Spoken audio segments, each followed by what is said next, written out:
Eh bien, bonjour à tous et merci d'être en direct avec nous en ce mardi après-midi pour cette nouvelle conférence semestrielle des études économiques de BNP Paribas. Je suis très heureux de vous accueillir pour un peu plus d'une heure que nous allons passer ensemble, une heure d'échange autour des faits économiques les plus marquants de cette mi-2005. C'est le principe de cette conférence. Alors, vous le savez peut-être, ce rendez-vous rencontre un grand succès et je voulais vous remercier.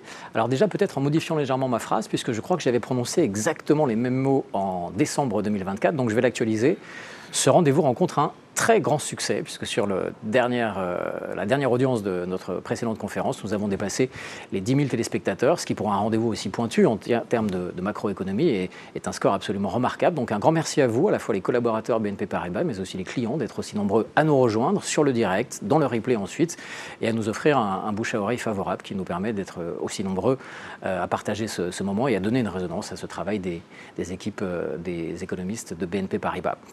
Puisque vous êtes aussi nombreux, le disclaimer est plus important que jamais. Rappel très important, cette clause de non-responsabilité, donc, dans le cadre de la directive des marchés d'instruments financiers MIF 2, nous vous précisons que les différentes présentations auxquelles vous allez assister, ainsi que les propos qui seront tenus lors de cette conférence, ne constituent pas des conseils en investissement. Voilà. Au programme aujourd'hui, évidemment, un sujet très ancré à nouveau dans l'actualité de cette 2005. La nouvelle donne des droits de douane américains. Quelles conséquences, au pluriel évidemment, puisqu'elles seront multiples en fonction des différentes régions du monde, en fonction des différentes économies, quelle reconfiguration des échanges commerciaux. Nous allons le faire à travers trois grands chapitres. Un premier qui concernera directement les États-Unis, premier concerné sans doute par ces droits de douane. Un second autour de l'Europe et de la remobilisation qui est attendue. C'est le titre qui a été choisi et vous verrez que c'est tout à fait à propos. Et puis, troisième séquence qui nous permettra de voir quelles seront les conséquences et les opportunités pour les pays émergents. Et puis évidemment, ne l'oubliez pas, pour vous qui nous suivez en direct en ce mardi après-midi, vous avez la possibilité d'interagir avec les économistes, ce qui est une des valeurs ajoutées de ce moment, en posant à tout moment vos questions. Alors vous savez que le stream sur Internet fait que le signal vous arrive avec quelques secondes de décalage et le temps que vous nous renvoyez vos questions, voilà, il nous faut un petit peu de temps. Donc n'hésitez pas, quand les questions jaillissent, à les poser. Les modérateurs nous les pousseront à la fin de chaque séquence et on se fera un plaisir de vous répondre. Vous avez le mode opératoire. Merci d'être aussi présent cet après-midi. Nous débutons le temps d'un jingle avec la chef économiste de BNP Paribas, Isabelle Mateos Ilago.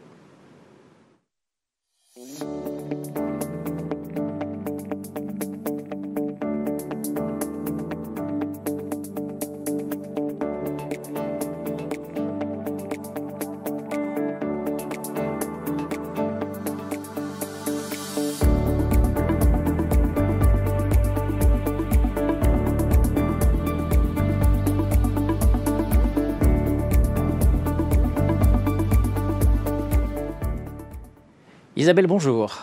Bonjour Emmanuel. Et merci d'ouvrir à nouveau cette conférence semestrielle, comme tu le fais désormais tous les 6 mois. Il y a 6 mois, justement, un sujet s'était naturellement imposé à nous. C'était l'arrivée au pouvoir de Donald Trump, second mandat en tant que président des États-Unis. Nous ne sommes pas ici pour faire la politique, mais pour commenter les conséquences économiques des actions politiques. On va tout de même commencer en s'intéressant un peu à Trump, qui est à la base des sujets que nous allons évoquer aujourd'hui. C'est un mandat qui est assez atypique, je pèse mes mots. On peut dire que c'est très différent de ce que l'on a connu avec Trump version 1.0 à l'époque. Il y a des éléments qui sont similaires et que je crois que les gens retrouvent avec plaisir ou déplaisir, notamment le style, le côté un petit peu théâtral des annonces.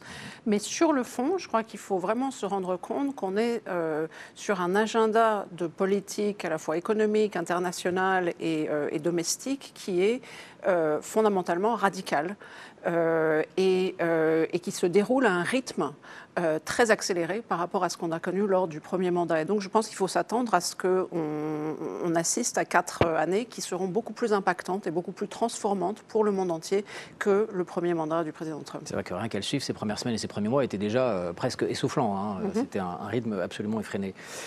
Tu as choisi d'orienter cette conférence semestrielle autour essentiellement des droits de douane et de leurs conséquences qui vont être absolument mondiales. Pourquoi cette focalisation? Et puis, est-ce qu'on peut mettre ça en contexte dans le reste de ces décisions politiques? Oui, bien sûr. Alors, je dirais la principale raison, c'est qu'on n'a qu'une heure, et encore. Mais aussi parce que c'est le volet de l'agenda du président Trump qui est le plus impactant en termes économiques pour le reste du monde. Mais, comme tu le dis, très important de le mettre en contexte.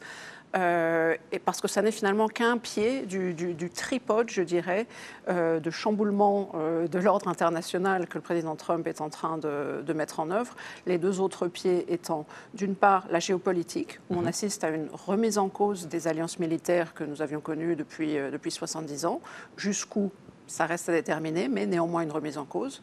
Et puis, troisième pied, une transformation du fonctionnement de la démocratie américaine avec un renforcement très brutal de l'autorité du président de la République notamment, à l'exception de tous les autres contre-pouvoirs qui ont du mal à s'adapter, à résister. Voilà. Donc on assiste à ce jeu-là et tout ça va avoir des conséquences naturellement très importantes que nous pourrons suivre au cours des 4 prochaines années. Effectivement, on sera là tous les 6 mois, nous, pour faire un point, de loin en loin. 3 chapitres durant cette conférence, donc États-Unis, Europe, marché émergent. On est sur des régions du monde très différentes, avec des économies et des physionomies très différentes, mais qui seront évidemment impactées par les droits de douane.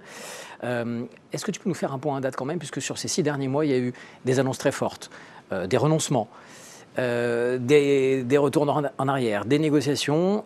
Où en sommes-nous aujourd'hui, mi-2025, sur ce qui est à peu près stabilisé et sur lequel on a un peu de visibilité?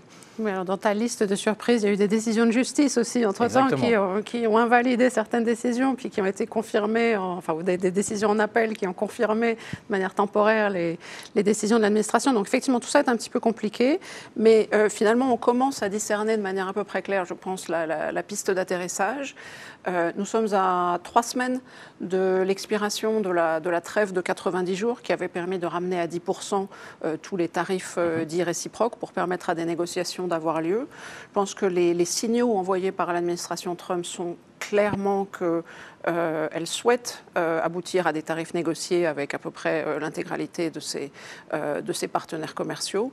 Donc, nous, notre scénario central, c'est que nous allons atterrir durablement sur un tarif extérieur moyen appliqué aux importations américaines de l'ordre de 12, 13, enfin entre 10 et 15%, mettons. Alors, c'est beaucoup mieux que les 30% qui avaient été atteints fin avril, au pire de la guerre commerciale entre les États-Unis et la Chine, mais c'est beaucoup plus que les 2,5% qui prévalaient en début d'année. Et ce tarif moyen aura en sous-jacent des droits de douane qui varient un petit peu d'un pays à l'autre, mais finalement pas tant que ça, avec en gros la Chine a un tarif beaucoup plus élevé que les autres, et puis après ça variera finalement moins d'un pays à l'autre, mais des tarifs sectoriels, donc qui existent déjà sur l'automobile et sur l'acier et l'aluminium, et qui sont annoncés de manière imminente sur les produits pharmaceutiques et sur les semi-conducteurs. Ces tarifs-là resteront en place ou à des niveaux vraisemblablement élevés, sauf peut-être pour des partenaires commerciaux privilégiés, pour des raisons de souveraineté économique et pour répondre à l'objectif de réindustrialisation du président Trump. Donc voilà, après sur les détails, on n'a pas de boule de cristal, mais je crois qu'il faut s'attendre à ce qu'on reste sur un niveau de tarif moyen très élevé par rapport à ce qui prévalait en début d'année, tout simplement parce que l'administration Trump a besoin de revenus, a besoin de recettes pour financer l'agenda de baisse d'impôts qui a par ailleurs été promis par le président. Effectivement, on va suivre ça et donc faire un état des lieux aujourd'hui. Tu le disais, nous n'avons qu'une heure et c'est pour ça que nous allons être rapides et efficaces. On va commencer avec le premier tableau. On se retrouvera à la fin pour une synthèse et une conclusion, une ouverture sur l'avenir. On commence notre premier tableau consacré aux États-Unis avec nos 3 premiers économistes, Anis Bensaïdani, Céline Choulet et Pascal Devaux, que je vais rejoindre tout de suite, le temps d'un jingle.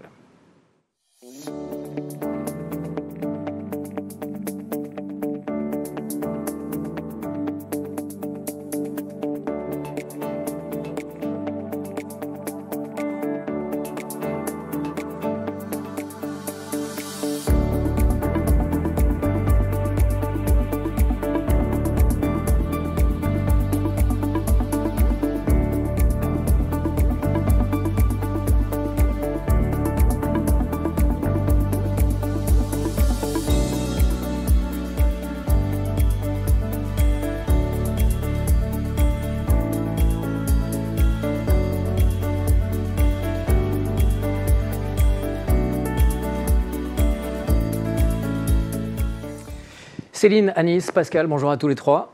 Bonjour Emmanuel. C'est un vrai plaisir d'être avec vous cet après-midi, dans la chaleur de ce milieu du mois de juin. Anis, on va commencer par toi. Depuis son investiture, il y a donc 6 mois, le président Trump a théâtralisé ses annonces. On est arrivé à des choses que l'on ne connaissait pas en termes de politique internationale, avec une mise en scène parfois assez grandiloquente de ces annonces, et puis des retraits, et puis des négociations, des choses qui sont assez, perturbantes pour les observateurs économiques que nous sommes et qui ont même été parfois assez déconcertantes pour les partenaires économiques des États-Unis, et on ne le serait à moins. On est donc ici à 6 mois des premières annonces. Est-ce qu'on peut faire un état des lieux de la situation? Comment, en tant qu'économiste, tu vois effectivement la situation telle que les États-Unis la connaissent, avec des signaux de faiblesse qui commencent à apparaître tout de même? Bien sûr. Alors, ce que le ralentissement en cours de l'économie américaine a de particulier, c'est son caractère auto-infligé. Au premier trimestre, la croissance a été négative du fait d'un bond des importations visant à devancer l'application des nouveaux tarifs douaniers. Donc, c'est au demeurant la première contraction du PIB depuis 3 ans, et elle fait suite à une fin d'année 2024 marquée par des résultats solides. Par la suite, il faut s'attendre à ce que la croissance se rétablisse, mais qu'en moyenne, celle-ci s'élève à des standards sensiblement inférieurs à ceux de 2023-2024, et ceci est à mettre en relation directe avec le double choc infligé par Donald Trump à son économie. D'une part, le choc tarifaire, naturellement, mais aussi le choc d'incertitude, lié justement à ces politiques instables, voire erratiques. Alors, beaucoup d'instabilité, c'est vrai, des annonces très très fortes, des reculs. Malgré tout, entre la théâtralisation, les mises en scène grandiloquentes des annonces et la réalité, est-ce qu'on ne peut pas, 6 mois après, se dire finalement plus de peur que de mal pour les États-Unis? Eh bien, pas vraiment, et ce, au moins pour 2 raisons. La première étant que c'est sur l'ampleur de ces projets douaniers que Trump a quelque peu rétropédalé, et non pas sur l'idée en elle-même. Donc ces tarifs douaniers vont constituer une nouvelle norme, avec certes des exemptions, des deals, mais aussi des ciblages nationaux et ou sectoriels. In fine, le point d'atterrissage du tarif effectif moyen sur les importations de biens aux États-Unis sera, en toute vraisemblance, significativement supérieur à ce qui prévalait avant 2025. On évalue un ordre de grandeur de 1 à 5 ou 6. Et ceci est susceptible de générer des répercussions haussières sur l'inflation, donc potentiellement négatives sur le pouvoir d'achat des ménages et sur la demande. Aussi, alors qu'initialement les États-Unis semblaient entrevoir le tant désiré scénario du soft landing, nous anticipons une réaccélération de l'inflation au moins jusque la mi-2026. 2 raisons, tu disais, la deuxième? Oui, tout à fait. La deuxième raison, en fait, elle tient à ce climat d'incertitude structurelle, voire même de perte de confiance dans la stabilité institutionnelle des États-Unis. En pratique, ceci peut peser négativement sur les décisions d'embauche, sur les décisions d'investissement. Et justement, puisque j'évoque cette incertitude structurelle, il serait au mieux naïf de complètement écarter, des annonces ou des tentatives d'implémentation de nouvelles politiques déstabilisantes ou tout du moins hétérodoxes. Comment on peut expliquer un tel décalage? Parce que c'est vraiment très inhabituel, on est tous un petit peu interloqués, il y a beaucoup de bruit, et puis on revient à des choses qui sont presque normales ou qui sont temporisées. Quelle grille de lecture, au sein des études économiques, vous en avez? Alors, nous identifions 3 dimensions. La première tient au cadre légal institutionnel des États-Unis qui résiste tant bien que mal aux assauts trumpiens. Nous pouvons citer la bataille juridique en cours autour des tarifs nationaux, mais également le pétard mouillé du Dodge, par exemple. Donc le Dodge qui devait venir sabrer dans la dépense publique, mais qui finalement n'aura été que l'histoire d'une grande déstabilisation et du rappel, peut-être nécessaire finalement, du rôle inévitable du Congrès sur les questions budgétaires. La seconde relève sans doute de ce qui peut être considéré comme une mauvaise appréciation des rapports de force actuels sur l'échiquier mondial. Le monde, théorisé par Trump, aurait pu se résumer par « je décide, ils exécutent ». Cependant, en tout cas en pratique, c'est une réalité plus nuancée qui s'est imposée au président des États-Unis, avec des partenaires ou des rivaux, finalement moins pressés de conclure des deals, moins enclins à accepter toutes les conditions imposées que ce que Trump aurait espéré. La dernière dimension tient aux réactions des marchés, et surtout parmi eux des marchés obligataires. Alors c'est vrai que c'est passé beaucoup de choses sur les marchés, avec de grosses chutes à partir du mois d'avril sur les marchés actions, et puis une tension très forte sur les marchés obligataires. On a l'impression d'ailleurs que Trump y aura été sensible, ça aurait été le coup de frein essentiel à sa première partie de mandat. Céline, quand on parle des treasuries, c'est vers toi qu'on se tourne. Est-ce qu'avec ces différents épisodes, ils auraient perdu un peu de leur superbe et de leur qualité de valeur refuge historique ? Alors non, ce serait exagéré de le prétendre. Le marché des Treasuries reste le marché le plus liquide et le plus profond au monde. Cela étant, l'épisode du mois d'avril nous a rappelé, et peut-être que l'administration américaine n'y était pas tout à fait préparée, que pour diverses raisons, ce marché était devenu plus vulnérable aux épisodes de tension, que les Treasuries n'offraient plus tout à fait la même sécurité et la même liquidité en cas de choc. Alors, diverses raisons, tu dis lesquelles? Alors, il y en a 3 principales. La première est l'ampleur colossale de la dette fédérale américaine. La deuxième est la réglementation bancaire qui a réduit l'incitation et la capacité des spécialistes en valeur du trésor, les primary dealers, à intermédier les marchés et qui a favorisé l'émergence d'intermédiaires non bancaires très peu tolérants aux situations de stress. Et la troisième raison, c'est le poids croissant parmi les détenteurs de la dette fédérale américaine d'investisseurs plus court-termistes comme les hedge funds qui ne plébiscitent pas les treasuries pour leur statut de valeur refuge, mais pour faire des paris et jouer l'effet de levier. Or, en cas de choc, ces acteurs peuvent très abruptement céder leur position pour répondre à des appels de marge, parce que les conditions de financement se durcissent ou simplement pour réviser leurs paris. Et dans ces situations, effectivement, les rendements des treasuries peuvent devenir très volatiles. Donc on entend que ce marché a quelques fragilités intrinsèques et on peut imaginer que l'épisode qu'on a vécu, cette guerre commerciale, ces annonces grandiloquentes, etc., tout ça, cette instabilité potentielle, c'est tout ce que les investisseurs n'aiment pas. On est bien d'accord? Oui, tout à fait. Ça dégrade l'attrait des treasuries. Ça abîme la confiance des investisseurs qui est pourtant indispensable. Il faut rappeler que le statut de valeur refuge des treasuries a constitué un formidable accélérateur du développement des marchés de capitaux américains. C'est un avantage clé pour le financement de l'économie américaine. Mais pour le préserver, l'administration américaine devrait dissiper les inquiétudes sur sa politique extérieure et sur la stabilité du marché des treasuries. Et la première inquiétude concerne la trajectoire de la dette publique. Alors là, c'est un sujet qui est incontournable actuellement. Dette publique américaine, c'est un serpent de mer. Elle revient tous les 6 ou 12 mois. Je vais citer Donald Trump qui a fait une proposition de loi budgétaire en disant « One big beautiful bill ». Vous avez sans doute entendu cette phrase. Qu'est-ce qu'il faut attendre de cette grande et belle loi promise par Trump ? Alors, notons d'abord que la dite grande et belle loi vient essentiellement pérenniser la situation actuelle via la prolongation des tax cuts déjà décidés par Trump en 2017. En ce sens, les effets sur la demande s'en trouveront limités, et ce, à plus forte raison, parce que ce sont les tarifs douaniers qui, eux, sont associés à une diminution du revenu disponible des ménages qui doivent venir compenser la perte de revenus fiscaux associés au projet du One Big Beautiful Act. Pour le reste, les plans budgétaires de l'administration ne s'adressent pas à la question de la soutenabilité des finances publiques américaines. Le déficit devrait, au cours de la décennie à venir, continuer de s'établir à des standards inédits hors temps de guerre ou récession, à plus ou moins 6 points de PIB, ce qui va contribuer en fait à cette marche en avant du ratio dette sur PIB vers et au-delà de son record historique, avec comme implication concrète le risque de pression obligataire et une marge de manœuvre fortement contrainte sous l'éventualité d'une nouvelle récession. Alors il y a un autre sujet qui est revenu sur le devant de la scène, notamment au mois d'avril, quand il y a eu quelques agitations sur les marchés, actions et obligations. C'est le probable assouplissement de la contrainte de levier des grandes banques américaines. Est-ce qu'on peut imaginer que ce serait un moyen de réparer les dégâts qui ont été faits, de commencer à restaurer un petit peu la confiance aux treasuries? Oui, tout à fait. En fait, l'enjeu va être de permettre aux primary dealers, qui sont pour la plupart des filiales de très grandes banques, d'assurer leur rôle d'intermédiaire sur le marché des treasuries. Et comme tu le dis, de redonner aux treasuries leurs attributs de valeur refuge. Donc pour cela, les primary dealers doivent être en capacité d'absorber les titres dont les investisseurs souhaiteraient se délester en urgence et continuer à fournir toute la liquidité nécessaire au maintien des positions. Et plus la dette s'accroît, et ça c'est le cas quasiment chaque heure, chaque minute, chaque seconde, même il y a un compteur, je crois, à New York qui donne le montant de la dette, plus l'espace bilanciel nécessaire pour l'intermédiaire devient important. Oui, tout à fait. Et donc, le problème est que justement pour certaines très grandes banques américaines, la norme de levier est sur le point de devenir plus contraignante que l'exigence de fonds propres pondérés des risques et donc plus déterminante dans les choix de portefeuille. Sans ajustement de la norme, certaines banques seront bientôt contraintes de mobiliser des fonds propres supplémentaires pour continuer d'intermédier le marché. Et on peut craindre qu'elles arbitrent plutôt en faveur d'activités plus risquées, certes probablement plus coûteuses en fonds propres, mais aussi plus rentables. Donc l'idée, c'est de recalibrer la norme de levier pour qu'elle complète l'exigence pondérée des risques, qu'elle joue son rôle de filet de sécurité sans pénaliser l'intermédiation du marché des treasuries.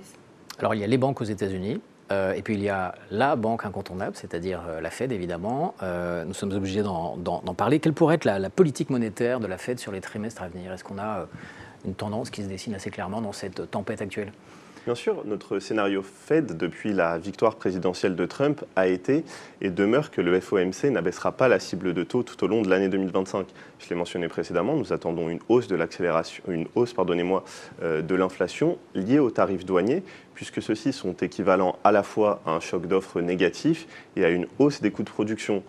Et la littérature économique, comme l'expérience de Trump 1 d'ailleurs, sont assez claires sur le fait que c'est le consommateur qui supporte les droits de douane au bout de la chaîne.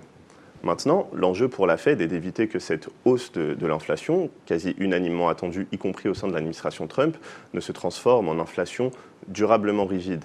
À ce titre, il lui est primordial de sauvegarder le bon ancrage des anticipations d'inflation sur les marchés en démontrant son engagement en faveur de la composante prix du mandat dual, parce que, dans le cas contraire, la bonne conduite de la politique monétaire s'en trouverait menacée. On est obligé de dire quelques mots, ce qui est assez inhabituel, des relations humaines qu'il y a entre le président Trump et Jérôme Powell, qui est à la tête de la Fed. C'est rare d'en parler, mais les dissensions ont été tellement fortes qu'on ne peut pas les passer sous silence. Bien sûr, Trump aurait bien aimé démettre Powell, ou en tout cas aurait bien aimé pouvoir le contraindre à baisser les taux d'intérêt, mais dans cette entreprise, il a été empêché finalement, à la fois par le cadre légal et par les marchés, ce qui nous renvoie à cette idée de Trump à l'épreuve du réel. Pour le reste, s'agissant de la Fed version Powell, d'aucuns pourraient considérer que celle-ci apparaît renforcée dans cette séquence, dans la mesure où elle aura fait acte d'indépendance, d'engagement vis-à-vis du mandat dual. Cela étant, la succession de Powell va s'ouvrir très rapidement, et avec elle, les enjeux quasiment existentiels qui sont supposés pour la Fed et pour son indépendance. Ce sera à suivre de très très près. Beaucoup de choses vont se passer. On ne peut pas parler des États-Unis sans évoquer évidemment le secteur pétrolier. Alors je me tourne vers toi, Pascal. Secteur plus complexe qu'il n'y paraît, parce que ça se joue sur plusieurs tableaux. Il y a déjà l'American Way of Life. Les électeurs américains veulent une énergie pas chère, parce que leur façon de vivre est très grande consommatrice d'énergie. On se rapproche de la driving season. Là, ils vont prendre leur voiture et faire des milliers de kilomètres pour partir en vacances. Et il y a aussi le fait que les États-Unis sont producteurs de pétrole et donc ont besoin d'un pétrole qui soit suffisamment cher pour être rentable sur le sol états-unien en tous les cas. C'est un numéro d'équilibriste. Avant d'en venir à ce qu'il en est aujourd'hui, quelles ont été déjà les promesses du candidat Trump sur ce sujet qui est incontournable dans les élections présidentielles, on le sait? Alors, comme tu le disais, il y avait un objectif qui était plutôt conjoncturel, qui était de faire baisser le prix du pétrole pour améliorer le pouvoir d'achat des consommateurs et donc de l'électeur américain. Et un objectif plutôt structurel qui est de faire durer, en gros, la prééminence des États-Unis sur le marché des hydrocarbures au niveau mondial.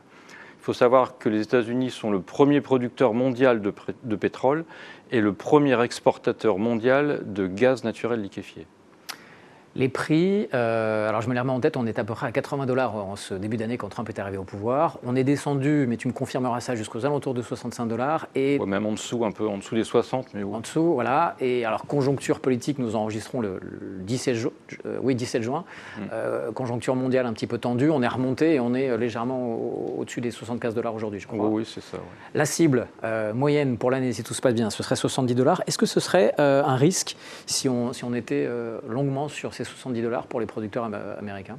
Alors, $70 non, mais on n'est pas loin du risque justement, parce qu'il faut savoir que les producteurs de pétrole de schiste, et le pétrole de schiste c'est environ 2/3 de la production totale américaine, donc ces producteurs de pétrole de schiste ont besoin d'un baril à $65 pour pouvoir continuer d'investir. Et on sait par ailleurs que l'industrie du pétrole de schiste, pour maintenir sa production, a besoin d'un flux d'investissement régulier. Ce qu'on a vu au mois de mai, quand on avait justement un pétrole aux alentours de $60, c'est qu'un certain nombre de producteurs américains ont annoncé une réduction de leurs investissements à court terme Et par ailleurs, on a vu que le nombre de forages en activité aux États-Unis avait commencé à baisser, même si c'était une baisse légère, mais ça a quand même commencé à baisser. Alors, cette tendance, il faut garder à l'esprit que c'est un système quand même très, très souple. Et cette tendance à la baisse peut s'inverser aussi assez rapidement, notamment si on a les tensions géopolitiques au Moyen-Orient qui maintiennent un prix du baril supérieur au prix d'équilibre des producteurs américains. Effectivement, le pétrole de schiste, la production est très réactive. On ferme des puits en quelques jours et on les rouvre aussi assez rapidement. Alors peut-être pas en quelques jours, mais en quelques mois, ils peuvent réagir assez plus rapidement que quand on installe des plateformes offshore en mer. Ouais. Alors si la baisse des investissements se confirme, est-ce que ça peut avoir un impact sur la prééminence des États-Unis sur ce secteur pétrolier à l'échelle mondiale ? Alors pour le moment non, même si on prévoit que la production de pétrole américain va rester stable cette année et en 2026 elle devrait légèrement baisser, mais elle devrait baisser de quelques pourcents, donc c'est quand même pas grand-chose. Il faut savoir que la production totale de pétrole américaine est de 30% supérieure aux deuxième et troisième producteurs mondiaux, donc qui sont l'Arabie Saoudite et la Russie. Néanmoins, on peut s'attendre à ce que dans les prochains trimestres, les États-Unis perdent des parts de marché sur le marché du pétrole au niveau mondial, étant donné qu'on a une politique des membres de l'OPEC+, qui est très agressive en termes d'augmentation de leur production. Un autre élément à mentionner, c'est que cette baisse même légère de la production de pétrole pourrait faire aussi baisser légèrement la production de gaz et donc les exportations de LNG des États-Unis, étant donné qu'une certaine proportion de la production de gaz est associée à la production de pétrole. Merci à tous les trois. On accueille les questions de ceux qui nous suivent, très nombreux, on le sait à chaque fois. On va rester avec toi, Pascal, en l'occurrence. Est-ce qu'une baisse de la production américaine de pétrole pourra avoir des conséquences sur l'approvisionnement européen en gaz et donc, le corollaire de ça, sur les prix ? C'est vrai que beaucoup de gaz qui arrive en Europe et en France vient des États-Unis par méthanier. Oui, alors c'est vrai que les États-Unis, c'est assez récent, mais sont devenus le premier fournisseur de gaz naturel liquéfié au continent européen. Donc c'est 70% des importations européennes viennent des États-Unis. Et le gaz naturel liquéfié, c'est environ 30% des importations totales de gaz. Parce que le reste des importations de gaz vient pas par des tuyaux et pas par des méthaniers. Alors il faut vraiment distinguer un effet court et un effet moyen terme. Et dans l'effet court terme, il y a un effet volume et un effet prix.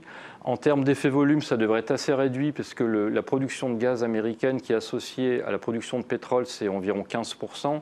Donc si on s'attend à une très légère baisse de la production de pétrole américaine en 2026, 15% d'une très légère baisse, ça ne fait pas grand-chose en volume. Donc c'est tout à fait épongeable, entre guillemets, pour le marché européen.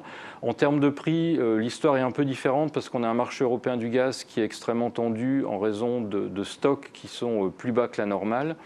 Et donc même une légère baisse des exportations de gaz naturel liquéfié américain pourrait avoir des conséquences non négligeables sur le prix, en tout cas à court terme, sur le marché européen, sur le prix du gaz. À moyen terme, l'histoire est un peu différente, étant donné qu'on a des capacités d'exportation de GNL importantes qui vont être mises sur le marché, notamment provenant du Qatar et des États-Unis, et qui pourront largement répondre à la hausse de la demande européenne à moyen terme. Donc pas de risque d'approvisionnement. Non. Question, on aura le temps d'en prendre que deux, parce qu'il faut qu'on aille assez vite, on est un petit peu en retard. Question pour toi, Anis, quid de la dédollarisation ? Le sujet semble regagner en importance sous Trump 2.0. Qu'est-ce qui est différent, cette fois-ci, des premières tentatives qui avaient été faites par les BRICS sous l'ère Biden ? En premier lieu, je pense qu'il est nécessaire de préciser qu'il convient de rester nuancé sur ce sujet. Il n'est pas question ici de prédire avec légèreté la fin de la centralité du dollar ou des treasuries, ce dont Céline a parlé précédemment. Cependant, il existe tout de même un mouvement de long terme, de diversification, qui apparaît notamment dans la part décroissante du dollar dans les réserves de change internationales. À partir de là, il est vrai qu'il existe un risque associé à cette combinaison, disons, de politiques protectionnistes, de projets qui soient concrétisés ou non, quelque peu hétérodoxes sur la politique budgétaire, d'instabilité, d'aller-retour politique en général. Ceux-ci peuvent avoir le potentiel pour accélérer ce mouvement de diversification, pour provoquer davantage de réallocation. À partir de là, toute la question est de savoir qui aura le potentiel pour en profiter et pour saisir l'opportunité. Effectivement. Merci à tous les trois de ce premier chapitre consacré donc aux États-Unis. On va s'intéresser maintenant à l'Europe. L'Europe peut-elle se remobiliser face à ces droits de douane, à cette guerre commerciale lancée par le président Trump? On en parle avec Stéphane Colliac, Guillaume Derrien et Laurent Quignon qui vont me rejoindre le temps d'un très rapide jingle. Merci à tous. Merci.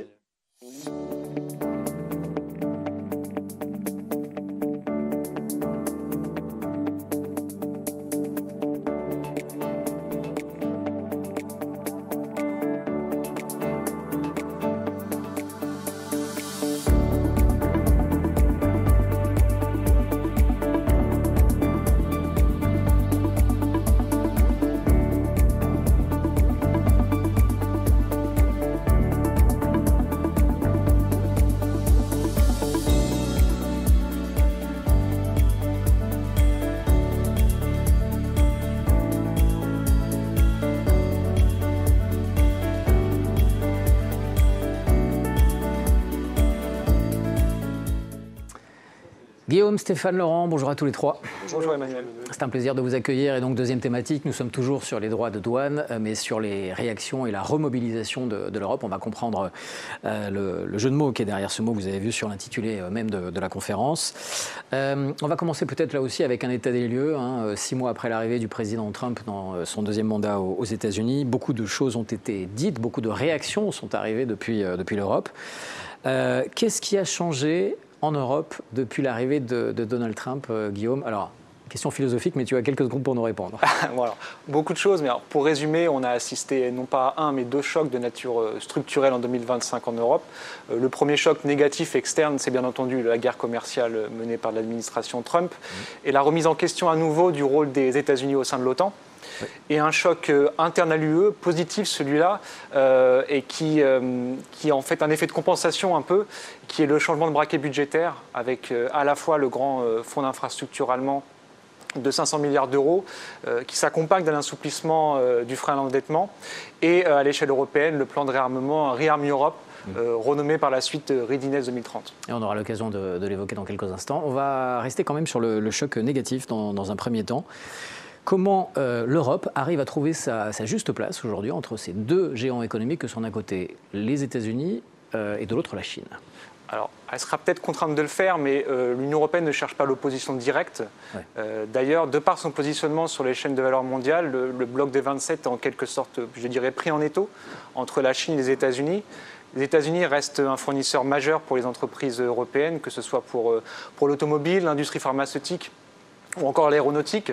Mais la Chine est l'un des fournisseurs principaux en matières premières et en composantes critiques.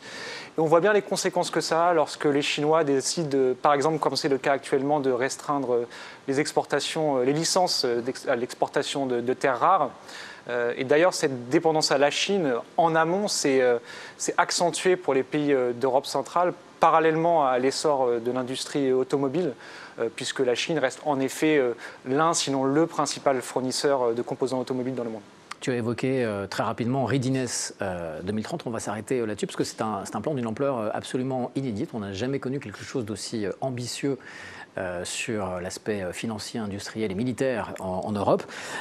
Stéphane, est-ce que tu peux nous résumer les grandes lignes de ce plan? Donc Readiness 2030, qu'est-ce que à la base, c'est quelque chose de très simple. Ce sont les mesures qui vont permettre de faire porter les dépenses militaires d'un montant de 1,9% du PIB en 2024 vers 3,5% du PIB à la fin de la décennie. Il faudra observer aussi le prochain sommet de l'OTAN et la perspective de monter à 5% du PIB à terme.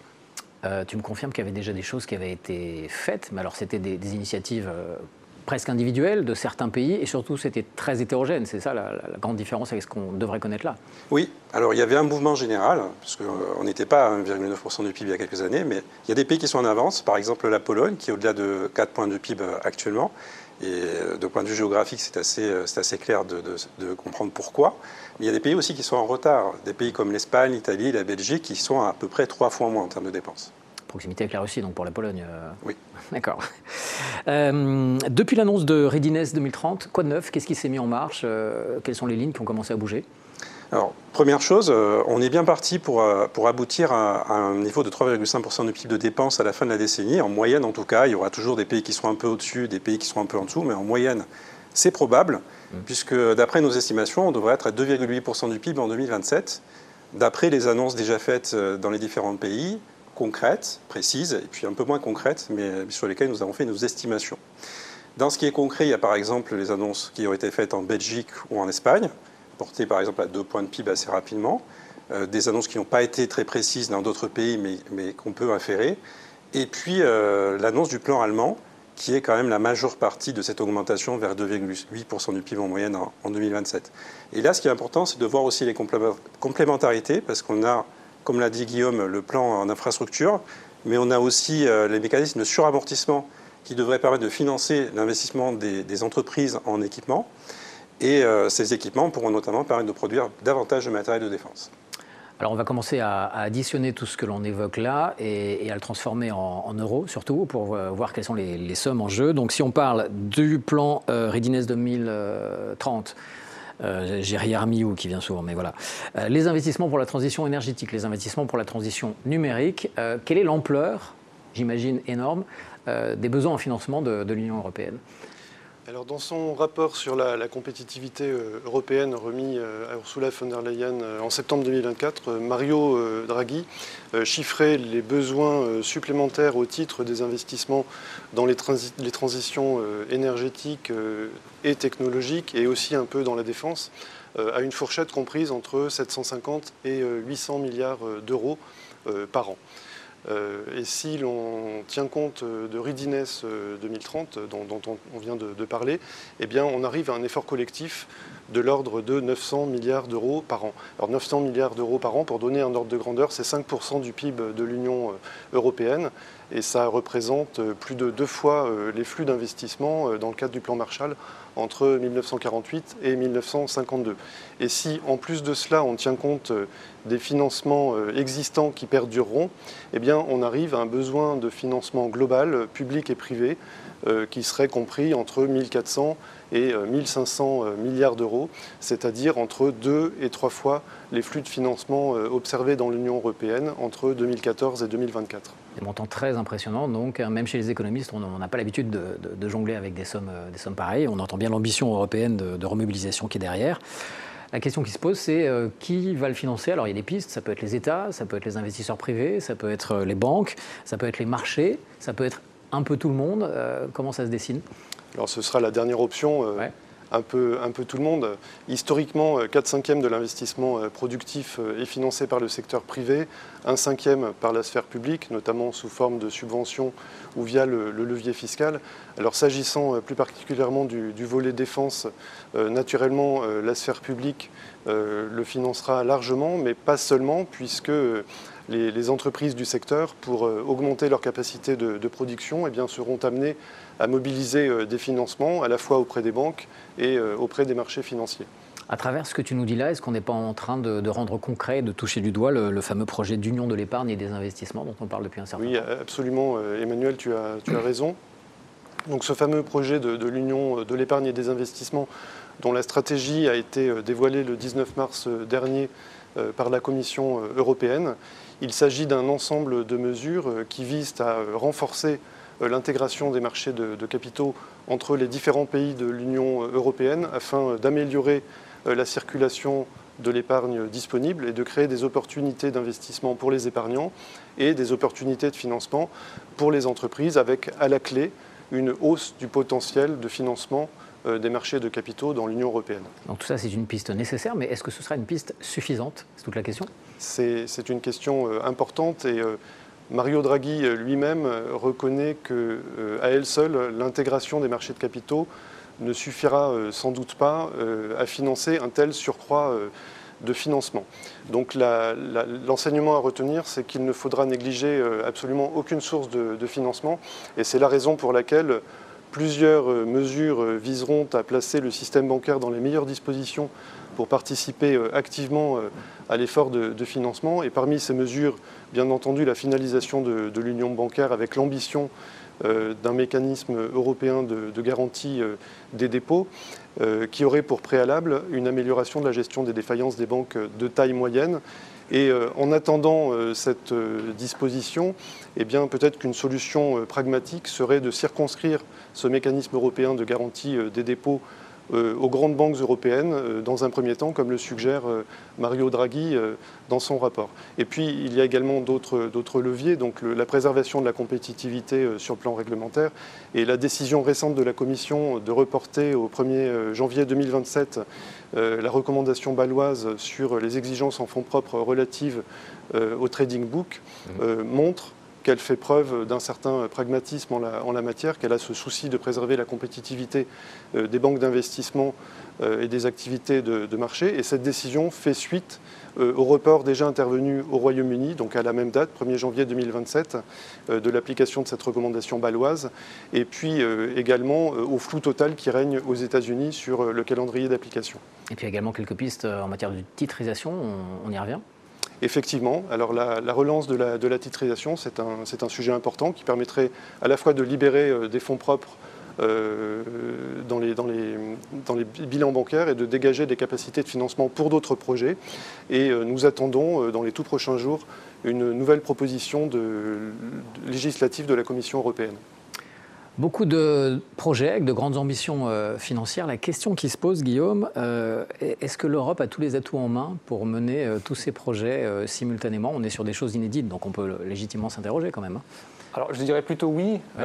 On cite souvent à juste titre le poids économique de l'Union européenne qui, pris dans son ensemble, représente le second pôle économique mondial après les US. Ouais. Cela étant dit, le constat n'est pas nouveau et l'enjeu vraiment, ça sera l'approfondissement du marché commun. Laurent a parlé du volet financement, mais la Commission européenne a dévoilé et dévoilera au cours des prochaines semaines une série de mesures pour, je dirais, tenter de doper la compétitivité européenne. Des mesures qui s'inscrivent dans le cadre de la boussole de compétitivité présentée par la Commission en février dernier. Parmi les mesures déjà citées, on peut notamment citer la création d'un statut unique, d'un régime particulier pour les entreprises de petite ou moyenne capitalisation européenne, les plans de soutien à l'automobile ou encore à la sidérurgie, ou encore les paquets dits omnibus destinés à alléger les contraintes des reporting pour une partie des entreprises européennes. Alors Stéphane, si les fonds sont là, si l'Europe a les moyens de ses ambitions, maintenant il faut trouver le modèle industriel. Quelles usines et comment va-t-on faire pour produire tous ces besoins militaires dont va détendre ce plan ? Alors un point important, Emmanuel, ça sera de voir si on a plus de production en Europe qu'auparavant, puisqu'on sait qu'il y a certains pays qui importent pas mal de leur matériel militaire. Il pourrait y avoir une préférence communautaire qui s'établisse et notamment il y a une partie du plan Readiness 2030 qui en dispose. Il y a 150 milliards de financements communs qui sont sur la table, c'est ce qu'on appelle le programme SAFE. Et dans le cas de ce programme-là, on est éligible si on produit à 65% au minimum au sein de l'Union européenne. Donc ça, c'est un premier élément. Le deuxième élément, c'est où est-ce qu'on va trouver les capacités de production. On peut les financer, mais il faut aussi qu'elles existent. Il y a un paradoxe un tout petit peu qui pourrait quand même bénéficier in fine à l'industrie, c'est qu'elle est dans une situation difficile. Il y a une baisse de la production industrielle en Allemagne et en Italie en particulier principalement. Ça concerne des secteurs tels que l'automobile, les biens intermédiaires tels que la métallurgie, les plastiques et la chimie principalement. Et on est face à un taux d'utilisation des capacités de production plutôt faible. Alors, confirme-moi si j'ai raison, il y a une des pistes qui serait de transformer des usines, et plutôt que de fermer des usines automobiles, on pourrait les transformer pour désormais fabriquer du matériel militaire. Ça peut être envisagé. Oui, alors on a déjà quelques exemples d'ailleurs. On a les fonderies de Bretagne qui seront reprises par Europlacement en Bretagne donc. Et puis on a aussi la redirection de l'usine de Rheinmetall en Allemagne de l'automobile vers les satellites militaires. Donc ça c'est déjà quelques exemples. Il faudra que ça devienne plus important, ça devienne macroéconomique, on pourrait dire. Et là, on a estimé qu'on pourrait avoir un point de PIB de capacité de production additionnelle libérée, simplement en réorientant les capacités de production sous-utilisées dans les 7 plus grands pays européens, donc l'Allemagne, la France, l'Espagne, l'Italie, la Suède, la Pologne et le Royaume-Uni, en les réorientant vers des productions où la demande serait plus importante, en particulier dans le militaire. Donc on aurait l'outil de production. Alors maintenant, quand on va passer à cette échelle qui va quand même être bien supérieure, il va falloir financer ces entreprises. Comment on s'y prépare, Laurent ? Alors les entreprises, effectivement, du secteur de la défense ou d'autres secteurs qui transformeront leur capacité de production, eh bien pour cette transformation ou cette augmentation des capacités de production, vont devoir mobiliser des financements, donc soit des prêts bancaires, soit des levées de dette sur le marché financier. Et pour obtenir ce surcroît d'endettement, il va leur falloir préalablement renforcer leurs capitaux propres. Si l'on prend l'exemple de la France, le ministère de l'économie estime que le besoin de fonds propres supplémentaires des entreprises du secteur de la défense s'établit environ à 5 milliards d'euros. Donc on voit la nécessité d'attirer les investisseurs vers le segment du private equity.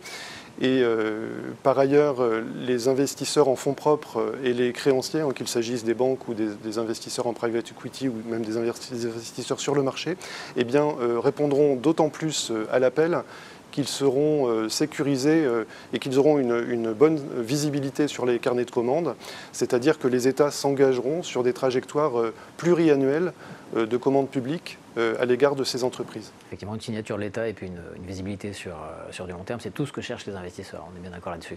On va dans quelques instants prendre vos questions, donc commencez à les envoyer, le temps de conclure avec nos 3 économistes sur ce plateau. Alors on va faire très rapidement quelques phrases chacun pour faire une synthèse de cette partie. On va commencer avec toi Stéphane, donc remobilisation européenne, on a compris qu'elle était en marche, ça devrait délivrer plus de croissance. Est-ce que le corollaire de ça serait également d'apporter plus de dettes et plus d'inflation ? Je te laisse répondre sur tous ces points. Oui, alors déjà, il faut reconnaître qu'on a encore quelques incertitudes. Donc les estimations que l'on peut faire peuvent être assez différentes de la réalité qu'on aura in fine. Bien sûr. Mais en tout cas, avec tout ce qu'on a pu voir depuis quelques mois, nos estimations sont qu'on aurait une croissance additionnelle de 0,3 points en zone euro cette année, de 0,5 points l'année prochaine, en 2026, et de 0,5 points en 2027. Alors, est-ce que ça ne pourrait pas être un tout petit peu inflationniste, comme on l'a observé en sortie de période Covid, quand on avait beaucoup de contraintes d'offres, parce qu'on a un taux de chômage en particulier qui est toujours assez bas dans l'Union européenne et particulièrement en zone euro. C'est une possibilité, mais maintenant, la réutilisation et la reconversion de sites semble être un élément qui pourrait permettre de limiter ces tendances inflationnistes. Donc, il y aurait une possibilité pour qu'on ait cette croissance-là, pas forcément avec une très forte accélération de l'inflation. Et le dernier élément, les finances publiques, la dette publique et à l'arrivée les taux longs, c'est un élément important. De fait, les pays qui vont voir leur déficit augmenter vont aussi voir leur dette augmenter, en particulier l'Allemagne. Alors ils peuvent avoir des marges de manœuvre pour le faire, mais il reste que la dette va augmenter. Ça fera plus de dette sur les marchés. Et notre anticipation, c'est que les taux longs augmentent en parallèle. Et ça entraînerait des répercussions, si on a les taux longs qui remontent, sur les autres pays, par nature, notamment sur la France, avec une hausse à peu près équivalente. Donc un numéro d'équilibriste dans lequel on s'engage tous là. Quelle opportunité, alors à la fois pour l'Union européenne et pour l'euro, Laurent ? Alors, l'Union européenne pourrait bénéficier dans une certaine mesure de la volonté des investisseurs de diversifier leurs avoirs internationaux au détriment du dollar et des États-Unis. Et elle présente à cet égard plusieurs facteurs d'attractivité. Donc le premier facteur d'attractivité est d'ordre géopolitique, la stabilité. Et la stratégie de réarmement contribuera à renforcer ce facteur d'attractivité. Le deuxième facteur d'attractivité qu'on peut mentionner, c'est une attractivité économique. Et là, l'intégration plus forte des marchés de capitaux et puis surtout les efforts de compétitivité pourraient jouer favorablement également. Et on pourrait même imaginer un cercle vertueux, c'est-à-dire qu'en investissant dans l'Union européenne et en permettant finalement cette trajectoire, eh bien, les investisseurs pourraient être de plus en plus enclins à investir dans l'Union européenne. Et puis enfin, l'Union européenne peut faire valoir un état de droit solide. Et je rebondis sur ce que disait Anis lors du premier plateau. Donc nous avons en particulier une indépendance de nos grandes institutions qui est inscrite dans les traités. Et la révision des traités est une procédure lourde. Et l'indépendance de la Banque centrale en particulier n'est pas menacée. contrairement aux États-Unis, avec ce qu'on évoquait tout à l'heure. Mot de la fin avec toi, Guillaume, qu'est-ce que ça peut changer? Parce que tout ça, c'est des réactions à court terme, hein, tout ce qui a été dit depuis 6 mois par le président Trump. Si on se met sur une trajectoire un petit peu plus longue, qu'est-ce que ça peut changer pour la stratégie économique de l'Europe? Sur le plan commercial, ce qui est clair, c'est que l'Union européenne doit désormais concilier autonomie stratégique et le dérisking à sa quête de compétitivité. Cela, je pense, débouchera sur deux dynamiques principales. Premièrement, l'UE cherchera à diversifier ses partenaires commerciaux en signant de nouveaux accords ou en renforçant des accords existants. D'ailleurs, plusieurs négociations sont déjà en cours. Tout d'abord, l'accord avec le Mercosur qui doit encore et qui n'a toujours pas été ratifié. Il y a beaucoup de blocage pour la signature au sein de l'UE des 27. On sait également que l'UE espère signer un accord commercial avec l'Inde d'ici la fin de l'année et que des négociations sont également en cours avec l'Australie et certains pays d'Asie du Sud-Est. Donc ça, c'est le premier élément. Et deuxièmement, je pense que l'UE cherchera également à redéployer une partie plus importante de ses capacités de production sur son territoire. On voit quand même que la dépendance, notamment aux terres rares, montre que ne pas maîtriser totalement ces chaînes de valeur crée des vulnérabilités. Sur ce point, l'Union européenne a pris du retard, notamment sur la gestion et l'approvisionnement de ces matières premières et critiques. Mais on note quelques avancées ces derniers mois, ces dernières semaines. La Commission européenne a notamment dévoilé une liste de 47 projets stratégiques destinés à l'extraction de matériaux critiques sur le sol européen. Cette mesure et les mesures qui suivront, il reste encore à voir si cela permettra je dirais pas de résoudre, mais en tout cas d'atténuer certaines fragilités structurelles de l'UE dans ce domaine. On va faire très rapidement, parce qu'on est un tout petit peu en retard avec les questions qui arrivent maintenant. Première question, pour se focaliser sur la France, quel effort de réarmement est prévu? Parce qu'on a parlé à l'échelle européenne. Qu'est-ce qui nous concerne directement? Alors, pour l'instant, rien de plus que la loi de programmation militaire qui était déjà en vigueur avant l'annonce du plan Readiness 2030, puisqu'on est dans un contexte budgétaire limité, donc qui nous contraint de fait. Donc, ce qu'on a anticipé, c'était une hausse vers 2,5%, enfin l'équivalent de 2,5% du PIB en 2030. On fera probablement plus. Notre anticipation, c'est qu'on fasse de 0,1 à 0,2 points par an de plus, pas davantage, justement parce qu'il y a cette contrainte budgétaire. Et il faudra faire des économies budgétaires en parallèle afin de libérer ces marges de manœuvre. Donc on voit que c'est quelque chose qui est assez compliqué. Mais on devrait avoir quand même une impulsion budgétaire, même si ce n'est pas la même qu'en Allemagne, bien évidemment. Laurent et ton défi, ça va être de nous répondre en 1 minute. 1400 à 1500 milliards de flux de financement. On a des auditeurs qui nous écoutent bien, c'est déjà intéressant. C'est beaucoup, nous dit cette personne. Est-ce que les nouveaux investissements dans la transition énergétique et technologique seraient substituables aux investissements dans l'industrie traditionnelle ? Alors effectivement, c'est une question très importante parce que si ces investissements sont substituables aux investissements existants, eh bien ça signifie qu'on n'aurait peut-être pas besoin de flux de financement aussi élevés que les 800 ou 900 milliards que nous avons évoqués. Et certains économistes pensent que c'est plus la question de la composition des flux de financement qui importe que le volume et l'augmentation des flux d'investissement. Alors, nous avons une étude récente du CEPR, donc, qui est un centre de recherche sur les politiques économiques, une étude de mars 2025 donc, qui permet de répondre à la question et qui porte sur les pays européens entre 2001 et 2021. Et la conclusion de cette étude, c'est qu'un surcroît d'investissement dans les nouvelles technologies ne se traduit pas dans les années qui suivent par une baisse de l'investissement dans les technologies traditionnelles. Donc en résumé, ça signifie que la complémentarité l'emporte sur la substituabilité. Alors ça ne remet pas en cause à long terme une éventuelle substitution, ça ne remet pas en cause la théorie de Schumpeter sur la destruction créatrice, mais ça signifie simplement que le processus n'est pas instantané, il est lent, et que pendant une période de temps, eh bien, nous aurons à la fois les investissements actuels et puis les investissements dans les nouvelles technologies ou la transition numérique. Et donc pour cela, il faudra un élargissement assez significatif des flux de financement. Un grand merci à tous les trois pour ces analyses extrêmement pertinentes, comme à chaque fois. On va passer au dernier chapitre et s'intéresser cette fois-ci aux économies émergentes, avec cette interrogation, plus d'opportunités ou plus de risques. Vous allez voir que, en fonction des régions du monde, tout cela est assez partagé. On en parle avec Christine Pelletier, Hélène Drault et Johanna Melka qui me rejoignent tout de suite. Merci messieurs et à très bientôt.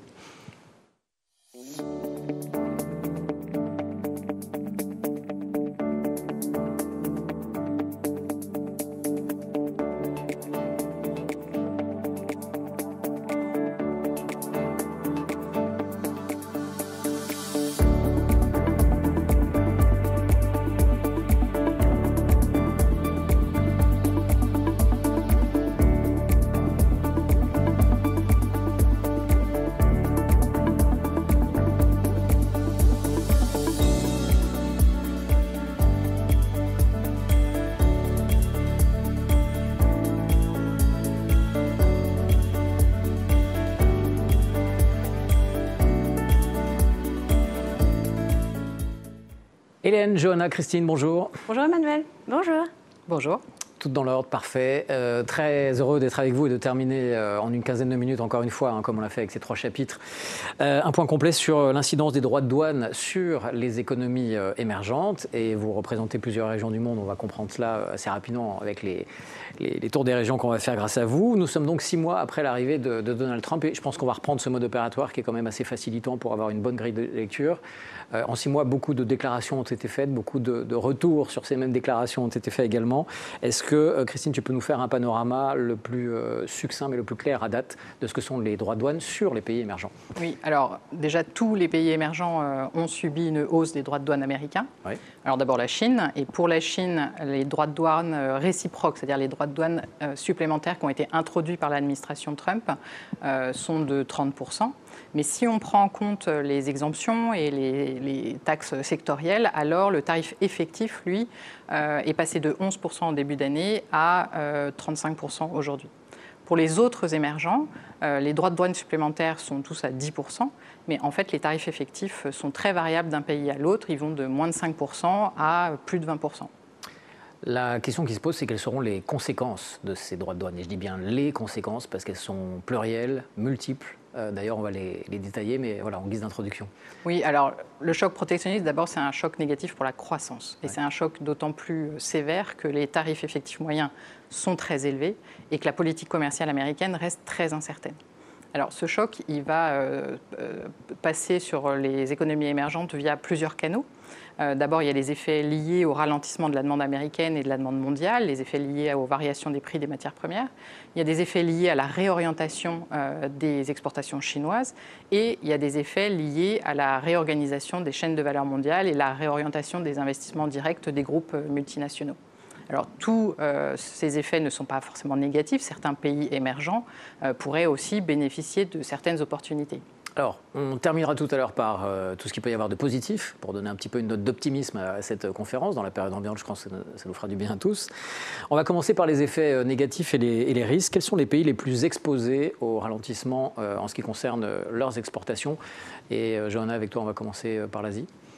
Donc, en Asie, mais comme partout ailleurs, les pays les plus exposés à la nouvelle politique tarifaire américaine et au ralentissement du commerce mondial sont ceux qui ont le degré d'ouverture le plus élevé et ceux qui ont comme partenaire principal à l'exportation les États-Unis, à savoir le Vietnam, la Thaïlande et la Malaisie. Si ces gouvernements ne parvenaient pas à parvenir à un accord avec le gouvernement Trump d'ici le 9 juillet, les produits vietnamiens et thaïlandais pourraient être les plus taxés. On estime que le coût direct sur leur croissance pourrait être supérieur à 1 point de pourcentage. Pour les autres pays, donc notamment l'Inde et la Thaïlande, ces 2 pays sont beaucoup moins exposés à cet environnement parce que leur croissance est principalement tirée par la demande intérieure. Donc ça, c'est pour l'Asie. On poursuit notre panorama. Amérique latine, Hélène? Alors, en Amérique latine, schématiquement, il y a 2 cas de figure.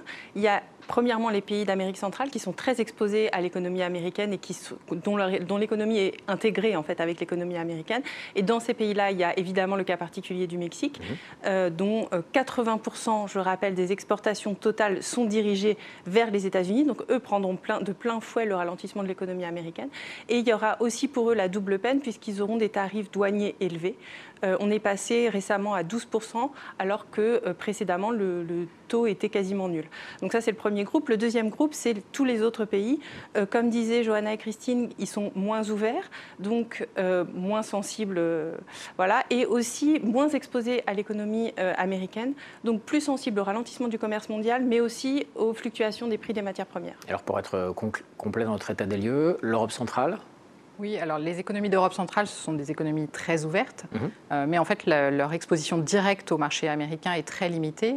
Par exemple, les États-Unis représentent moins de 5% des exportations de la Pologne ou de la Slovaquie, et même moins de 3% pour la République tchèque.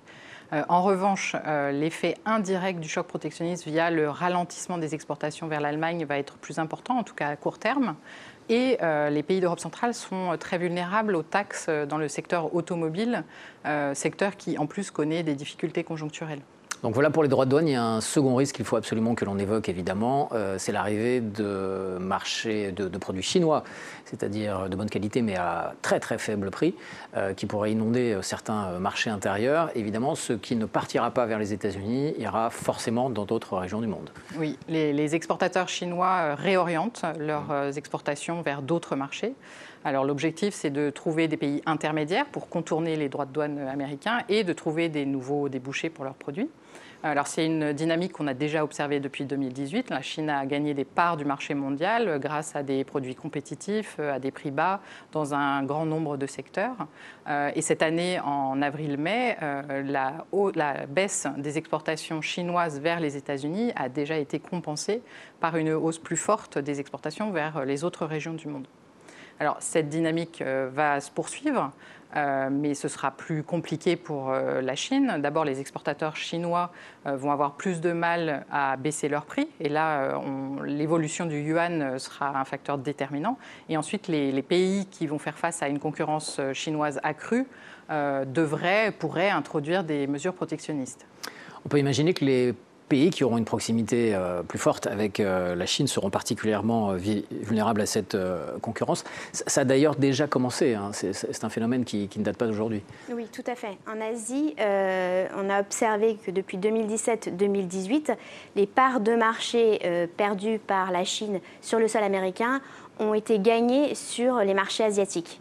Donc depuis 2017-2018, les exportations chinoises vers les pays d'Asie du Sud-Est ont augmenté de plus de 4 points de pourcentage pour atteindre 16,4% des exportations totales chinoises.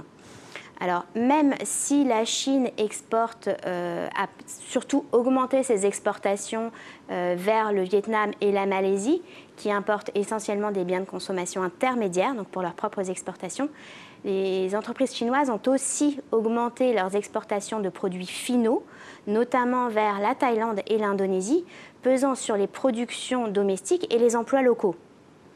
Donc ce qu'on observe, c'est qu'il y a déjà, notamment dans le secteur textile et le secteur automobile, eu des effets assez négatifs. Par exemple, depuis 2022, on observe vraiment une décorrélation entre la consommation des ménages thaïlandais et la production industrielle. La production automobile en Thaïlande a aussi chuté, la production domestique a chuté, alors que dans le même temps, les importations d'automobiles en provenance de Chine ont augmenté sensiblement. Hélène, est-ce qu'on retrouve ce genre de situation en Amérique latine aussi ? Alors oui, mais en fait, pas tout à fait dans les mêmes termes. Comme le disait Johanna, les échanges avec la Chine ont fortement progressé depuis le premier mandat Trump. La Chine, maintenant, si on prend l'ensemble de la région, c'est le deuxième partenaire commercial. À peu près 20% du total des importations viennent de Chine et un petit peu moins de 15% du total des exportations vont vers la Chine. Mais en fait, le déséquilibre est très marqué. L'Amérique latine exporte des matières premières et des produits peu ou pas transformés et elle importe des produits à moyenne et haute technologie en très très large majorité puisque c'est plus de 60% du total. Et donc finalement, on ne parle pas, enfin là le risque n'est pas de concurrence directe mais d'impossibilité pour les acteurs locaux de se développer et de monter en gamme. Alors on va passer au point positif parce qu'il y en a, hein, évidemment, dans chaque changement il y a des opportunités qui se créent. La réorganisation des chaînes de production des entreprises chinoises, des autres multinationales va se poursuivre et pourrait bien profiter, c'est ça qui est intéressant, à certains pays émergents. On est d'accord? Lesquels? Oui, alors effectivement, ça va se poursuivre. Alors d'abord, entre 2018 et 2024, les tensions sino-américaines ont entraîné une réorganisation des chaînes de valeur mondiales et des pays émergents, et notamment le Vietnam, le Mexique, sont devenus des pays connecteurs. C'est-à-dire qu'une part croissante des biens en provenance de Chine sont passés par ces pays pour ensuite être vendus aux États-Unis après transformation, création de valeur ajoutée. Et sur la même période, ces pays ont bénéficié d'investissements directs étrangers importants, ce qui leur a permis de développer leur base de production, leur base d'exportation dans le secteur manufacturier. Alors oui, ces dynamiques vont se poursuivre, mais certainement plus difficilement, plus modérément en tout cas à court terme.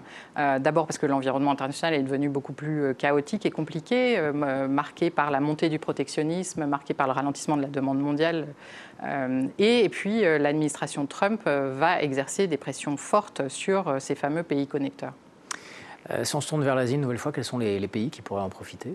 Alors, les pays qui vont en profiter sont ceux qui offriront les conditions les plus favorables aux investisseurs étrangers en termes de main-d'œuvre, donc salaire, qualification, en termes de fiscalité, en termes de développement du secteur industriel manufacturier, en termes d'ouverture de leurs économies, d'intégration dans les chaînes de valeur et de qualité de leurs infrastructures et des services logistiques. Donc, en Asie du Sud-Est, le Vietnam, bien évidemment, toujours, s'il parvient quand même à développer ces infrastructures qui commencent à saturer. Parmi les autres pays d'Asie du Sud-Est, la Thaïlande et la Malaisie ont des atouts, notamment en termes d'ouverture de leurs économies et de développement de leur tissu industriel. Mais la Thaïlande doit parvenir à moderniser ses infrastructures portuaires. Quant à la Malaisie, même si ses salaires sont supérieurs à ceux des autres pays d'Asie du Sud-Est, notamment à ceux du Vietnam, elle bénéficie aujourd'hui, elle a signé récemment la constitution d'une zone économique spéciale avec Singapour, ce qui augmentera son attractivité. Dans le reste de l'Asie, on peut parler de l'Inde, bien évidemment, qui bénéficie aussi d'avantages certains, notamment en termes de main-d'œuvre, une main-d'œuvre abondante, une main-d'œuvre diplômée, avec des salaires inférieurs à ceux du Vietnam. Mais les contraintes sur le développement de son industrie manufacturière restent fortes. Par ailleurs, les relations avec la Chine sont complexes. Donc aujourd'hui, les principaux investisseurs sont les investisseurs américains, mais il paraît peu probable qu'ils augmentent sensiblement leurs investissements tant que le gouvernement Modi ne sera pas parvenu à accroître la libéralisation de son économie, ce qui paraît aujourd'hui délicat compte tenu de l'environnement politique domestique. Et par ailleurs, évidemment, le gouvernement Trump a déjà fait part de son manque d'envie, on va dire, de voir les investissements américains croître en Inde. C'est très poliment dit, avec beaucoup de diplomatie, contrairement à la tonalité du moment dans les relations internationales. On termine notre tour du monde. Quid de l'Amérique latine alors ? Alors, comme le disait Christine, les opportunités de nearshoring sont toujours d'actualité au Mexique. Le tissu industriel est développé, les salaires sont encore compétitifs. Il y a pas mal d'opportunités dans le secteur des énergies renouvelables. Mais par rapport à ce qu'elles étaient au premier mandat Trump, on est quand même sur des opportunités qui sont plus limitées. Parce que le problème interne du Mexique, c'est que la gouvernance et le climat des affaires se sont détériorés. Le Mexique n'est plus en état de négocier avec les États-Unis, ils ne sont pas du tout en position de force, et donc ils devront être contraints, enfin ils seront contraints d'accepter de nombreuses concessions, notamment concernant leurs relations avec la Chine et les investisseurs chinois. Alors hors Mexique, sur le reste de l'Amérique latine, ça donne quoi ? Alors, en dehors du Mexique, il y a encore pas mal d'opportunités qui vont au-delà des salaires compétitifs et de la proximité géographique avec les États-Unis, évidemment. Au Costa Rica, par exemple, il y a du personnel qualifié dans le secteur médical, dans le secteur des semi-conducteurs. Évidemment, il y a un ensemble de matières premières disponibles qui est énorme, des ressources minières au Chili, au Pérou, en Argentine, en Bolivie, même si bon. Et il y a aussi au Brésil un secteur agricole qui est très compétitif. Le Brésil est maintenant le premier fournisseur de soja pour la Chine. Il est passé devant les États-Unis depuis les dernières années. Et il y a un fort potentiel aussi d'énergie renouvelable, notamment dans l'hydrogène vert au Brésil. Cela dit, une fois qu'on a dit ça, en fait, c'est un peu comme toutes les autres régions. Il y a un besoin de développer les infrastructures et il y a aussi besoin probablement d'une gouvernance régionale qui pourrait aider à la montée en gamme et au transfert de technologies, qui pourrait aider à rééquilibrer les échanges, notamment avec la Chine, comme on le disait tout à l'heure. La dépendance aux matières premières n'est jamais une bonne idée. En guise de synthèse, puisqu'on se rapproche de la fin de cet entretien, donc les pays d'Asie vont être très touchés par cette guerre commerciale, on l'entend bien. Est-ce qu'ils pourraient être tentés d'aller chercher des parts de marché ailleurs ? Alors, quand je dis ailleurs, ça pourrait être en Chine ou en Europe. Alors, sur l'Europe, peut-être que je vais laisser Johanna répondre à cette question. En Chine, en tout cas, ça va être compliqué pour les pays d'Asie industrialisés, même si la Chine réussit à renforcer sa consommation privée, parce que la Chine, justement, met en place une stratégie qui vise à son autosuffisance dans les secteurs industriels. Alors en Europe, il y a des potentialités? Alors concernant les pays d'Asie du Sud-Est, leurs relations commerciales avec l'Union européenne sont vraiment faibles. Elles ont même baissé depuis 2017-2018 pour ne constituer que 8,4% des exportations de l'Asie du Sud-Est, qui est peu. Mais effectivement, on constate depuis le début de l'année une réelle volonté d'accroître les négociations avec les gouvernements pour parvenir à conclure le plus rapidement possible des accords de libre-échange. C'est notamment le cas du gouvernement thaïlandais et du gouvernement malaisien, puisqu'à l'heure où l'on parle, seuls Singapour et le Vietnam ont des accords de libre-échange avec l'Union européenne. L'Inde a plus de relations commerciales avec l'Union européenne. C'est un partenaire quand même important pour l'Inde, qui exporte 17,4% de ses exportations vers l'Union européenne. Et là encore, ce que disait Guillaume tout à l'heure, il y a une accélération dans les négociations avec l'Union européenne pour espérer avoir conclu d'ici la fin de l'année un accord de libre-échange. On a écoulé quasiment tout le temps que nous avions. Allez, le mot de la fin, est-ce que finalement ce choc commercial, cette guerre sino-américaine, ce n'est pas une formidable opportunité pour, en tout cas, certaines économies émergentes? J'essaie d'y mettre de l'optimisme. Alors oui, il y a des opportunités, mais elles seront moindres en 2025-2026 qu'au cours des dernières années. En fait, les pays émergents devraient tenter de réduire leur dépendance vis-à-vis des deux grandes puissances que sont la Chine et les États-Unis. Donc ça passe par des mesures pour renforcer la demande intérieure, pour diversifier les partenaires, et notamment en Europe.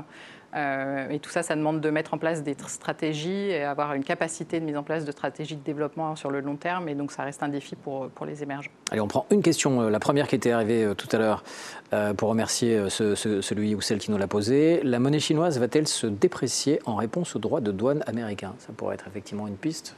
Sauf que alors, effectivement, c'est une question qu'on se posait beaucoup à l'arrivée de Trump. Et puis, au moment des annonces des droits de douane réciproques, le fameux jour de la libération, c'était une période où le yuan se dépréciait vis-à-vis du dollar. Donc, on pouvait craindre ce genre de stratégie. Alors, en fait, la dépréciation est restée très limitée et le yuan s'est réapprécié depuis contre le dollar. Et en fait, on n'imagine pas la Chine se lancer dans utiliser l'arme du taux de change dans cette guerre commerciale. D'abord parce que la Chine n'a pas envie de créer une instabilité financière dans la région. Et ensuite, le yuan est déjà à un niveau bas contre le dollar et en termes effectifs réels. C'est vrai que c'est la politique chinoise depuis très très nombreuses années. Christine, Johanna, Hélène, merci beaucoup à tous les trois pour ce formidable tour du monde et pour cette troisième partie. Nous arrivons au bout de cet échange. Alors c'est là que je me déplace sur le plateau pour retrouver à nouveau Isabelle. J'espère que tu as passé un bon moment déjà. Mais absolument, en vous écoutant tous, beaucoup de terrain couvert. On a essayé. Alors, on arrive aux fins et là, on essaie de prolonger les cours parce que dans cette période est vraiment quelque chose de très, très difficile. Une question tout de même, en guise de synthèse. Tout cela venait, ces droits de douane, de la politique menée par le président Trump sur son deuxième mandat. Qu'est-ce qui guide chacun de ces choix et est-ce que cela, collectivement, peut nous emmener d'après toi? Oui. Alors, je ne suis pas dans la tête de Donald Trump, il faut l'admettre, mais je pense qu'on peut se fier à ce qu'il explique lui-même. Son objectif, c'est de restaurer la grandeur de l'Amérique. Seulement, ce qui commence à se dessiner, je crois, comme scénario central en termes de conséquences des politiques qu'il a déployées jusqu'à maintenant, c'est 3 points. Premier point, c'est une remise en cause, ou en tout cas une atténuation du sentiment d'exceptionnalisme de l'économie américaine qui avait attiré tant de capitaux vers les États-Unis depuis le premier mandat de Donald Trump en particulier. Et donc ça, finalement, c'est un petit peu un effet boomerang, en tout cas jusqu'à maintenant. Deuxième point, et vous venez juste de le mentionner dans le panel précédent, également dans celui sur l'Europe, ces politiques de Donald Trump sont un catalyseur très puissant pour d'autres puissances économiques qui étaient soit un peu dormantes, soit juste naissantes, pour se retrousser les manches et mettre en œuvre des politiques qu'elles auraient franchement pu mettre en œuvre toutes seules, mais bon, voilà, ne le faisaient pas. Et tout cela devrait avoir des conséquences positives pour ces autres économies. Et puis, troisième point qui est très important, et ça aussi, on ne pouvait pas en être sûr à l'orée du mandat du président Trump, la mondialisation, je dirais, est touchée mais pas coulée. Et en fait, à l'exception des États-Unis qui ont décidé de claquer la porte, eh bien, le reste du monde semble vouloir au contraire redoubler d'efforts pour nouer des accords commerciaux, pour continuer à bénéficier de chaînes de valeur globales, etc. Et donc finalement, la question qui se pose, ça n'est pas est-ce que la mondialisation va continuer? Là, je pense qu'on peut y répondre par oui, mais c'est plus est-ce qu'un ordre économique mondial peut fonctionner de manière à peu près stable et efficace sans un hégémon en son centre? Et ça, je pense que c'est la décennie qui vient qui nous en donnera la réponse. Mais au minimum, je pense qu'il faut avoir conscience qu'on est à l'orée d'une phase de changement tectonique. Ça va être une phase d'instabilité, d'incertitude, mais en même temps, un moment où beaucoup d'opportunités se créent, et donc à chacun de les saisir au mieux, et notamment à nous, Européens. Et de faire preuve d'agilité. Absolument. Ça me renvoie souvent la phrase de Darwin, ce ne sont pas les espèces les plus fortes, mais bien les plus agiles qui arrivent les plus adaptables à durer sur la longueur. On va transposer ça dans le monde économique, et en tous les cas, on sera là tous les 6 mois pour vous accompagner et vous en donner une grille de lecture, on l'espère, la plus intéressante possible. Merci beaucoup Isabelle. Merci Emmanuel. Un immense merci aux 9 économistes qui ont beaucoup travaillé ensemble pour vous proposer ces interventions, et puis 10 000 merci à vous, puisque vous êtes donc très nombreux. Et je vous souhaite un très très bel été. Merci de nous avoir suivis. Au revoir.